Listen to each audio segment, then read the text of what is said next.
বন্ধুরা, আজ মা মনসা পূজার পালিত হচ্ছে। আমি এই ভিডিওর মাধ্যমে আপনাদের জানাবো মনসা পূজার ব্রত কেন করা হয়। সনাতন হিন্দু ধর্মে এই মনসা পূজার গুরুত্ব অপরিসীম। ভগবান শিব গলায় বাসুকী নাগকে ধারণ করে আছে, আর ভগবান বিষ্ণু শেষ নাগের ওপরে বিরাজ করে আছেন। বলা হয় যে নাগ দেবতাগণের জন্য সমুদ্র মন্থন সফল হয়েছিল। এই জন্য হিন্দু ধর্মে সর্পের পূজা করা হয়। সর্পের দেবতা হিসেবে ভগবান শিবকে মানা হয়। এই জন্য শিব পূজার সময় ভগবান শিবের সঙ্গে নাগের ওপর ফুল এবং জল নিবেদন করা হয়। বলা হয় যে এতে সর্পদোষ থেকে মুক্তি পাওয়া যায়। নাগপঞ্চমীর ব্রত যে মানুষ জীবনে একবার সম্পন্ন করেন, তিনি সর্প দেবতার আশীর্বাদ পেয়ে ধন্য হয়ে যান এবং ভাগ্যদেবী তার প্রতি সুপ্রসন্ন হন। আজ যদি আপনি মা মনসার পূজা করে থাকেন, তার উদ্দেশ্যে ব্রত রেখে থাকেন, তাহলে নিশ্চয়ই এই কথা জানেন যে ব্রত কথা শ্রবণ না করলে মা মনসার পূজা অসম্পূর্ণ থাকে। শুধু তাই নয়, কেউ যদি কোনো কারণবশত এই পূজা নাও করতে পারেন, শুধুমাত্র ব্রত কথাটি শ্রবণ করার মাধ্যমে ভগবান শিব এবং মা মনসার উদ্দেশ্যে একটি প্রদীপ প্রজ্বলন করতে পারেন, তাতেও এই ব্রতের পূর্ণ ফল অনেকাংশে লাভ করা যায়। তাই আজকের দিনে মা মনসার এই ব্রত কথাটি পারলে একবার অবশ্যই শ্রবণ করবেন। আশা করি শ্রোতা বন্ধুরা এই ব্রত কথাটি শ্রবণ করে আপনাদের ভালো লাগবে। শুরু করছি শ্রী শ্রী মা মনসা দেবীর ব্রত কথা। এক দেশে এক গরিব ব্রাহ্মণ বাস করত। তার 7টি মেয়ে হয়েছিল, একটিও ছেলে ছিল না। সে ঠিক সময় মতো 6টি মেয়ের বিয়ে দিয়ে দিল। তবে কনিষ্ঠ কন্যা সরলার বর আর কিছুতেই জুটছিল না। ব্রাহ্মণ তার ছোট মেয়ে সরলার জন্য চারিদিকে বর খুঁজতে লাগলো। শেষে তাদের গ্রাম থেকে কিছু দূরে একটি গ্রামে এক ব্রাহ্মণের খবর পেয়ে সরলার বাবা সেই ব্রাহ্মণদের বাড়িতে গেলেন। সেই ব্রাহ্মণের 11টি পুত্র ছিল। সে 10টি পুত্রের বিয়ে খুব বড়লোক বাড়িতে দিয়ে 10টি বউ এনেছিল। কিন্তু বড়লোক মেয়েরা শ্বশুরকে মোটেই যত্ন করত না। সেই জন্য সে তার ছোট ছেলের বিয়ে দিয়ে একটি গরিবের মেয়ে আনবার জন্য খোঁজ করছিলেন। সে সরলার বাবার কাছে সরলার কথা শুনে তার সঙ্গে তার ছোট ছেলের বিয়ে দিল। সরলা বিয়ের পর শ্বশুর বাড়িতে এলো, কিন্তু শাশুড়ি এবং জা এরা তাকে দেখে ঘেন্না করত। তাকে একবারেই পছন্দ করত না। একমাত্র শ্বশুর ছাড়া সরলাকে কেউই ভালো চোখে দেখতে পারত না। তার জন্য সরলার মনে ভীষণ কষ্ট ছিল। সে ভাবত, গরিবের মেয়েরা বেঁচে থাকে কেন? জন্মানোর সঙ্গে সঙ্গে মরে গেলেই তো হতো, তাকে আর কষ্ট সহ্য করতে হতো না। সরলা দিন খুব দুঃখে কষ্টের মধ্যেই কাটতে লাগলো। এমনই একদিন খুব ঝিরঝিরে ঝড় বৃষ্টি হচ্ছিল। সরলার জায়েরা অন্য এক জায়গায় দল বেঁধে সেদিন কি খেতে ভালো লাগবে তাই নিয়ে আলোচনা করছিল। কেউ বলল পোলাওয়ের কথা, কেউ খিচুড়ি, কেউ আবার বলল এটা তেলে ভাজা খাবারই দিন।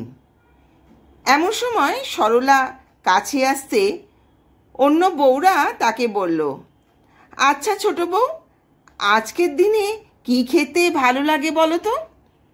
সরলা ছিল গরিবের মেয়ে। সে তার পছন্দ মতো বলল, মাছের টক এবং পান্তা ভাত। অন্য বউয়েরা তখন হো হো করে হেসে উঠে তাকে ঠাট্টা বিদ্রূপ করতে লাগলো। তারপর একটু বেলা হতে সকলে পুকুরে গেল স্নান করতে। সরলাও গেল তাদের সঙ্গে। পুকুর ঘাটে সরলা দেখল কতগুলো ছোট ছোট মাছ কিলবিল করে ঘুরে বেড়াচ্ছে। সে তার গামছা পেতে মাছগুলো ধরে নিল।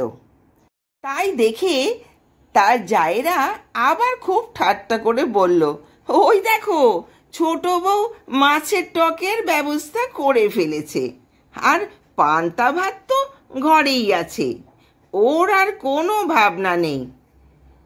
পুকুর ঘাট থেকে এসে সরলা একটা ছোট্ট হাঁড়ির মধ্যে মাছগুলোকে জিয়ে রাখল। কিন্তু কিছুক্ষণ পরে দেখল সেগুলো মাছ নয়, সব সাপের বাচ্চা। সরলা তখন কাউকে কিছু না বলে সাপের বাচ্চাগুলোকে দুধ কলা দিয়ে পুষতে লাগলো। সাপগুলো ছিল মা মনসার ছেলে। তারা একটু বড় হতেই মা মনসার কাছে স্বর্গে চলে গেল। তারা তাদের মাকে সরলার দুঃখের কথা জানালো। তাদের মুখে সব কথা শুনে মা মনসার মনে খুবই কষ্ট হলো। তিনি এক বুড়ি ব্রাহ্মণীর বেশ ধরে সরলার বাড়িতে এসে নিজেকে তার মাসি বলে পরিচয় দিলেন এবং সরলাকে দিন কয়েকের জন্য তার সঙ্গে নিয়ে যেতে চাইলেন। শ্বশুরবাড়ির লোকেরা কোনো আপত্তি না করেই সরলাকে ওই বুড়ি ব্রাহ্মণীর সঙ্গে পাঠিয়ে দিলেন। ওই ব্রাহ্মণী তখন সরলাকে নিয়ে গিয়ে এক নির্জন বনের মধ্যে উপস্থিত হলেন। তিনি সরলাকে বললেন, মা, তুমি চোখ বুজে থাকো, আমি যতক্ষণ না বলবো তুমি ততক্ষণ চোখ খুলবে না। সরলা তার কথা মতো চোখ বুজে বসে রইল। এমন সময় স্বর্গ থেকে এলো পুষ্পক রথ। মা মনসা সরলাকে সঙ্গে নিয়ে সেই রথে গিয়ে উঠলেন। অল্পক্ষণের মধ্যেই সেই রথ স্বর্গে মা মনসার প্রাসাদে গিয়ে পৌঁছল। সরলা সেখানে গিয়ে দেখল চারিদিকে সাপ কিলবিল করছে, ছোটাছুটি করছে, কিন্তু কেউ তাকে কামড়াচ্ছে না। মনসা দেবী তখন সরলাকে বললেন, মা সরলা, আমি তোমার মাসি নই, আমি মনসা দেবী। তোমার দুঃখ দেখে তোমাকে এখানে এনেছি। তুমি এখন থেকে এখানেই থাকবে। আজ থেকে আমার পুজোর জোগাড় করবে আর তোমার ওই ছোট ছোট ভাইদের অর্থাৎ আমার ছেলেদের এক বাটি করে দুধ গরম করে খেতে দেবে। আর একটা কথা জেনে রাখবে যে ওই দক্ষিণ দিকটায় কখনো যেও না। সরলা মা মনসার সব কথা মেনে নিল। স্বর্গলোকে সরলার দিন খুব আনন্দের সঙ্গেই কাটছিল।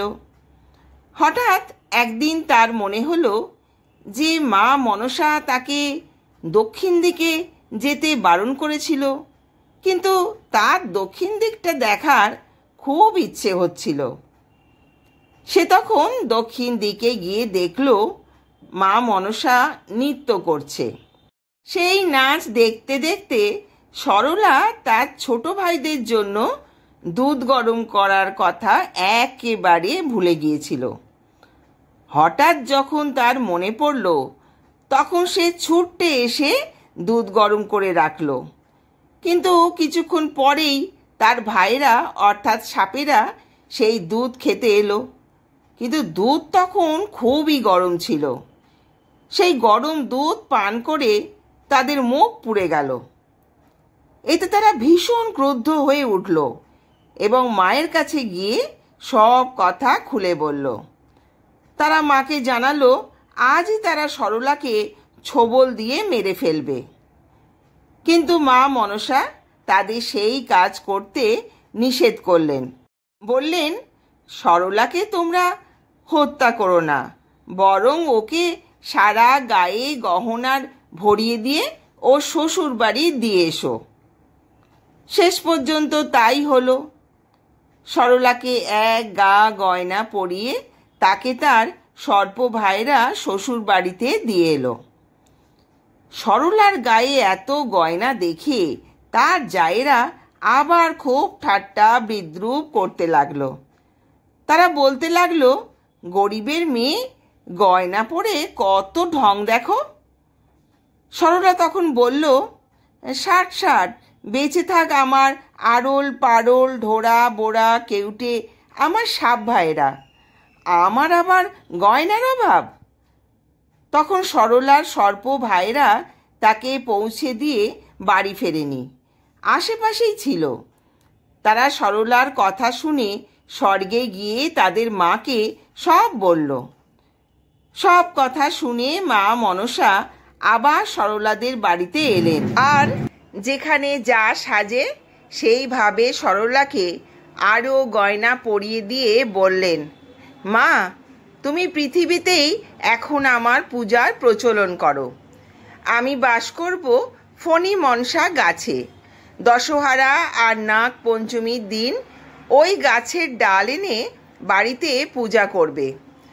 প্রত্যেক বছর ভাদ্র মাসের শনি ও মঙ্গলবারে আমার পুজো করে পান্তা ভাত ভোগ দিও, তাহলে কখনো তোমার সাপের ভয় থাকবে না।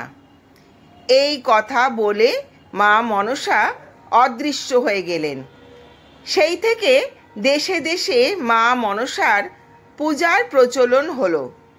তারপর থেকে সমস্ত মহিলারা নাগ দেবতাকে ভাই মনে করে ঠান্ডা দুধ ফল ফুল দিয়ে পুজো করা শুরু করলো। বন্ধুরা, এই ছিল নাগপঞ্চমীর ব্রতকথা। বন্ধুরা, আশা করি মা মনসার এই ব্রতকথা শ্রবণ করে আপনার ভালো লেগেছে। যদি সমৃদ্ধ হন তাহলে ভিডিওটি একটি লাইক করে দেবেন। সকলে ভালো থাকবেন, সুস্থ থাকবেন। মা মনসা আপনাদের সকলের মঙ্গল করুক। জয় মা মনসা, জয় মা মনসা।